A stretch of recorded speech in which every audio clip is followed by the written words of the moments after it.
Ya, halo semuanya dan halo teman-teman. Perkenalkan, nama saya Wahidin Ramadan dari Fakultas Ilmu Sosial dan Ilmu Politik dari Universitas Muhammadiyah Makassar. Jadi tujuan video saya ini untuk mengetahui tentang filsuf Thomas Hobbes dari pemikirannya tentang civil society ataupun masyarakat sipil.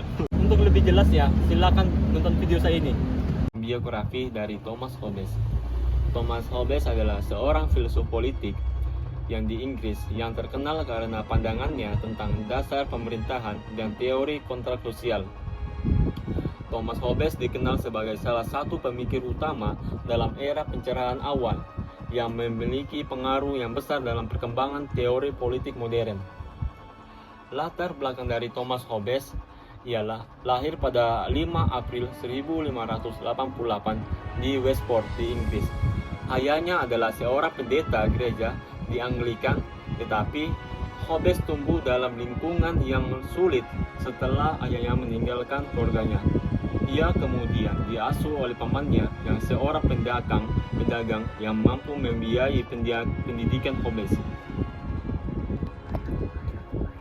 Hobbes ini hidup dalam masa-masa pergolakan Inggris yang termasuk Perang Saudara Inggris pada tahun 1642 sampai 1651.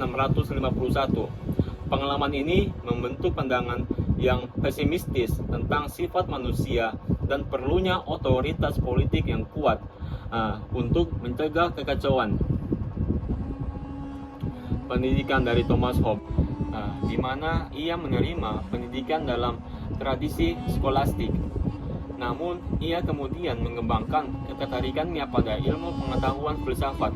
Selain ilmu filsafat, dia juga mempelajari ilmu matematika yang membawanya untuk belajar dari pemikir-pemikir yang besar seperti Galileo Galilei dan René Descartes selama perjalanannya ke benua Eropa. Adapun karya-karya yang paling terkenal dari Thomas Hobbes adalah yang pertama, Leviathan 1651. Buku ini adalah karya utama dari Thomas Hobbes, salah satu teks filsafat politik yang paling berpengaruh. Dalam buku Leviathan, Hobbes menjelaskan teori kontrak sosial yang dimana manusia ini dalam keadaan alami ataupun state of nature hidup dalam perang, semua melawan semua. Untuk menghindari kekacauan, manusia ini menyerahkan sebagian kebebasannya kepada otoritas yang berdaulat, yang kuat demi kedamaian dan stabilitas.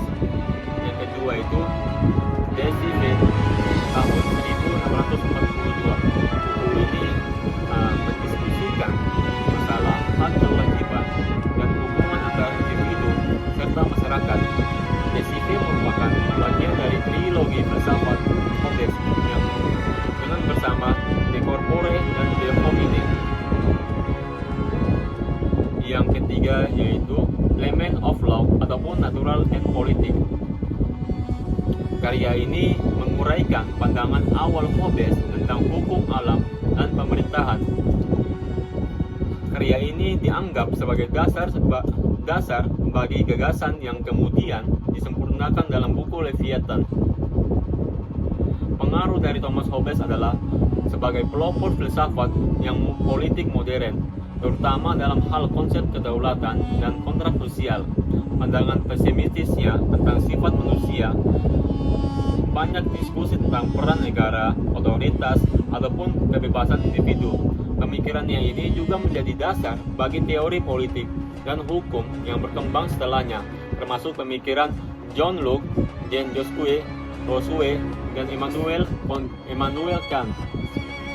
Selanjutnya kita akan masuk dalam konsep utama dari pemikiran Thomas Hobbes adalah teori kontrak sosial. Dari pandangan kedaulatan, yang pertama yaitu keadaan alamiah ataupun state of nature. Hobbes ini menggambarkan kondisi manusia ini sebelum adanya pemerintahan sebagai perang semua melawan semua ataupun belum omnium contra omnes, yang dimana hidup manusia ini penuh dengan ketakutan, kekerasan, ketidakpastian. Dalam keadaan ini juga kehidupan manusia bersifat kasar, brutal, dan pendek. Yang sosial kontrak. Nah, kontrak sosial ini untuk menghindari kekacauan di keadaan alamiah. Manusia ini setuju untuk membentuk kontrak sosial di mana ya mereka menyerahkan sebagian kebebasannya kepada otoritas yang berdaulat ataupun bisa dibilang pemerintah yang memiliki kekuasaan yang absolut untuk menjaga perdamaian dan ketertiban. Yang ketiga itu kedaulatan yang absolut.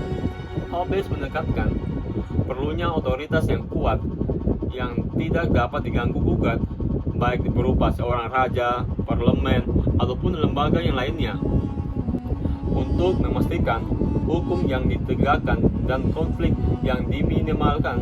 Menurutnya, hanya kedaulatan yang absolut yang dapat mencegah manusia kembali ke keadaan yang alamiah. Nah, yang selanjutnya yaitu pandangan materialistis. Hobbes percaya bahwa semua fenomena ini, termasuk pikiran manusia ini, dapat dijelaskan melalui hukum yang mekanis. Ia melihat manusia ini sebagai makhluk yang digerakkan oleh naluri dasar untuk bertahan hidup dan mencari kenikmatan. Ya, selanjutnya adalah tentang penjelasan sederhana ya teman-teman, dengan contohnya yang nyata yang lebih dekat dengan kehidupan yang sehari-hari. Mungkin yang pertama, pemerintah yang kuat ya untuk mengatasi kekacauan. Ya, Hobbes ini mengatakan bahwa tanpa pemerintah yang kuat, masyarakat akan kacau karena setiap orang yang hanya peduli pada kepentingannya sendiri.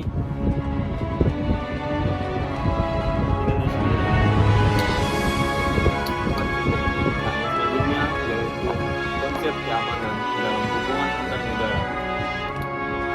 Thomas Hobbes ya percaya bahwa tanpa aturan yang jelas, hubungan antara individu ataupun bisa dibilang antar negara cenderung penuh kecurigaan dan konflik. Contohnya itu berada di contohnya itu perang dingin. Selama perang dingin, Amerika Serikat dan Uni Soviet saling curiga. Keduanya merasa perlu memperkuat militer dan senjata nuklir agar pihak lain tidak menyerang terlebih dahulu. Meski menegangkan, keseimbangan kekuatan ini mencegah perang besar karena keduanya takut akan kehancuran bersama. Dari pemikiran Hobbes ini, kita dapat melihat bahwa mereka ini dapat membantu menjelaskan kenapa rasa takut dan perlindungan ini bisa menciptakan stabilitas meski tanpa kepercayaan yang penuh. Intinya itu, pemikiran Hobbes sering digunakan untuk menunjukkan bagaimana ketertiban dan keamanan adalah fondasi yang utama masyarakat. Ia mengajarkan kita bahwa meski kebebasan itu terkadang peran pemerintah juga harus kuat dalam batasan tertentu. Diperlukan agar masyarakat tidak kembali ke hukum rimba. Ya teman-teman, kesimpulan dari video saya tentang teori Thomas Hobbes adalah bahwa masyarakat dan pemerintahan terbentuknya melalui kontrak sosial yang disepakati untuk menghindari kondisi kacau ataupun state of nature yang penuh konflik. Sekian dari video saya, terima kasih.